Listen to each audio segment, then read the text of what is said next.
अस्सलामुअलैकुम। तो यारो कैसे हो। तो इस वीडियो में मैं आप लोगों को टेक्नो स्पार्क 5 प्रो के बारे में बताने वाला हूं। अब इस स्मार्टफोन को कल ही के दिन टेक्नो ने लॉन्च किया है और मैं आप लोगों को बताऊंगा इसकी प्राइस, स्पेसिफिकेशन और क्या आप लोगों को इस स्मार्टफोन को बाय करना चाहिए या नहीं करना चाहिए। मैं आप लोगों को ये भी बताने वाला हूँ इस वीडियो में। तो अगर आप लोग जानना चाहते हो तो यार वीडियो को एंड तक जरूर देखना यार। तो स्टार्ट करते हैं। अब अगर हम लोग बात करें टेक्नो स्पार्क 5 प्रो के बारे में, उससे पहले यार थैंक यू सो मच यार। मैं अल्लाह पाक का भी शुक्र अदा करना चाहता हूँ और आपका भी साथ साथ, क्योंकि आपकी वजह से ये 20 के सब्सक्राइबर मेरे पूरे हो चुके हैं। और यार प्लीज़ यार ऐसे ही अपनी सपोर्ट बना के रखो। इंशाल्लाह हम 20 के 30 के ऐसे मतलब सब कुछ हम अचीव करते रहेंगे। और इंशाल्लाह मेरी भी पूरी कोशिश है यार कि यार मैं आप लोगों को डेली वीडियोस ही अपलोड करता रहूँ, क्योंकि मैं पार्ट टाइम ही इसको लेता हूँ, क्योंकि मैं मेरा दूसरा भी बिजनेस है, मैं उसको भी टाइम देता हूँ और इसको भी टाइम दे रहा होता हूँ। तो आप लोग प्लीज़ यार ऐसे अपनी सपोर्ट बना के रखो। इंशाल्लाह मैं आप लोगों को मतलब अगर हो सकेगा ना तो फिर मैं इसको फुल टाइम भी लेने लग जाऊँगा। और अब पूरी कोशिश रहेगी कि मैं आप लोगों को ज़्यादा से ज़्यादा वीडियोज़ आप लोगों को प्रोवाइड करता रहूँ और आप लोग ऐसे अपनी सपोर्ट बना के रखना। और यार बात रही टेक्नो स्पार्क 5 प्रो के बारे में, तो यार शुरुआत करते हैं इसकी प्राइस से। अब टेक्नो ने इसमें हमें दो वेरिएंट प्रोवाइड किए हैं, 4GB रैम 128GB स्टोरेज, जिसकी प्राइस हमें देखने को मिलती है 20,000 रुपये।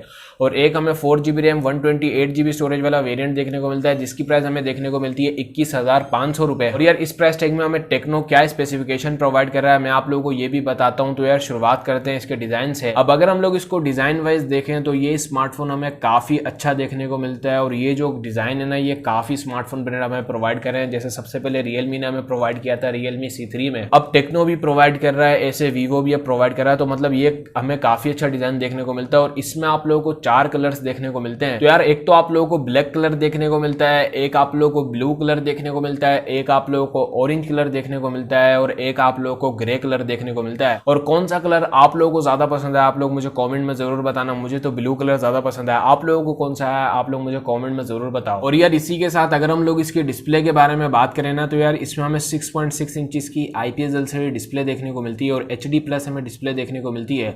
और आप लोगों को पंच होल डिस्प्ले देखने को मिलती है। और अगर हम लोग देखें ना तो आप लोगों को इसमें गोरिल्ला ग्लास की प्रोटेक्शन तो नहीं देखने को मिलती है, लेकिन आप लोगों को प्लास्टिक वाला स्क्रीन गार्ड देखने को मिलता है। और इसके अलावा अगर हम लोग इसकी चिपसेट के बारे में बात करें ना, तो यार इसमें हमें MediaTek Helio P22 चिपसेट देखने को मिलती है। अब ये जो चिपसेट है ये ऑक्टा-कोर चिपसेट है और 12 नैनोमीटर पर बेस्ड है। और यह टेक्नो हमें काफ़ी टाइम से प्रोवाइड कर रहा है, ये बात मैं आप लोगों को काफ़ी टाइम से बताता आ रहा हूँ। इन्फिनिक्स भी हमें यही प्रोवाइड कर रहा है, टेक्नो भी हमें यही प्रोवाइड कर रहा है। और अगर हम लोग इसके कैमरास के बारे में बात करें ना, तो यार बैक में आप लोगों को इसमें क्वाड कैमरास देखने को मिलते हैं। मेन जो सेंसर है वो 16 मेगापिक्सल का है, f1.8 अपर्चर के साथ आता है। दूसरा जो सेंसर है वो 2 मेगापिक्सल का है, डेप्थ सेंसर है।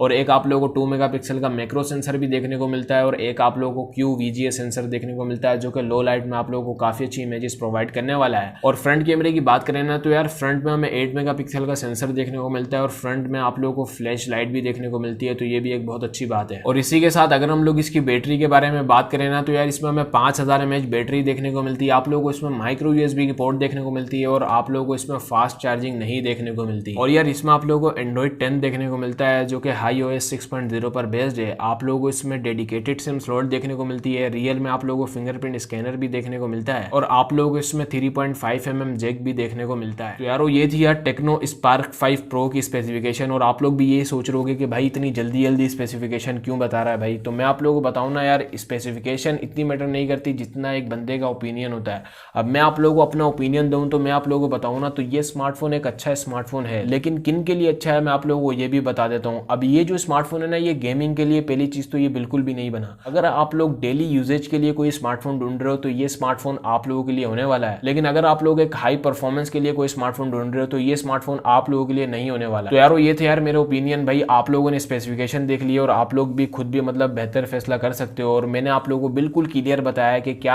आप लोगों को ये स्मार्टफोन बाय करना चाहिए या नहीं करना चाहिए। और आप लोगों की क्या राय है यार टेक्नो स्पार्क 5 प्रो के लेकर, आप लोग मुझे कॉमेंट में जरूर बताना। और वैसे मैं भी ये सोच रहा हूँ कि टेक्नो और इन्फिनिक्स ने इस प्राइस टैग में काफी ज्यादा स्मार्टफोन अभी लॉन्च कर दिए हैं, तो उस हिसाब से काफी कस्टमर कंफ्यूज हो रहे हैं। तो उस हिसाब से मैं आप लोगों को बता दूं तो टेक्नो जो है ना, अभी जो है ना आप लोगों को परफॉर्मेंस के हिसाब से कोई भी स्मार्टफोन नहीं प्रोवाइड कर रहा। तो अगर आप लोग परफॉर्मेंस के हिसाब से कोई स्मार्टफोन लेना चाहते हो तो रियलमी के साइड पे आप जा सकते हो, क्योंकि उसमें हमें परफॉर्मेंस गेमिंग के लिहाज से काफी अच्छी देखने को मिलने वाली है। लेकिन अगर आप लोग एक डेली यूजेज के लिए स्मार्टफोन लेना चाहते हो जो कि लुक वाइज भी अच्छा हो, तो ये स्मार्टफोन और टेक्नो के जितने भी स्मार्टफोन है लुक वाइज सभी स्मार्टफोन अच्छे होते हैं टेक्नो के, तो आप लोग वो स्मार्टफोन बाय कर सकते हैं। और यार आप लोग भी अपनी राय देना यार नीचे कॉमेंट में, मैं आप लोगों के कॉमेंट का इंतजार करूंगा। तो यारो मुझे लगता है यार आपको आज की वीडियो पसंद आया तो लाइक करना यार, चैनल को जरूर सब्सक्राइब करना। और आप लोग यही सोच रहे होगे कि भाई क्या हो गया शायद शायान इतनी जल्दी क्यों भाग रहा है भाई, मतलब इतनी जल्दी वीडियो बना रहा क्यों है। तो मैं आप लोगों को बताऊँ ना यार, पहले से इस स्मार्टफोन के बारे में काफ़ी यूट्यूबर्स ने बता दिया है, तो उस हिसाब से आप लोग काफ़ी अच्छा मतलब पहचान गए होगे कि ये स्मार्टफोन कैसा है। तो मैंने इसलिए आप लोगों को जल्दी जल्दी बता दिया है, और अब आप लोग भी फैसला कर सकते हो कि क्या आप लोगों को ये स्मार्टफोन बाय करना चाहिए या नहीं करना चाहिए। वैसे हमें सस्ता देखने को मिल रहा है सिर्फ उनके लिए जो कि डेली यूजेज के लिए एक स्मार्टफोन लेना चाहते हैं, तो उस हिसाब से ये स्मार्टफोन एक काफ़ी अच्छा स्मार्टफोन होने वाला है। लेकिन अगर आप लोग गेमिंग के लिए लेने चाहते हो तो गेमिंग के लिए ये स्मार्टफोन नहीं बना। और यार आप लोग ऐसे अपनी सपोर्ट बना के रखना। मैं आप लोगों से मिलूंगा नेक्स्ट वीडियो में। फी अमान अल्लाह, पाकिस्तान जिंदाबाद।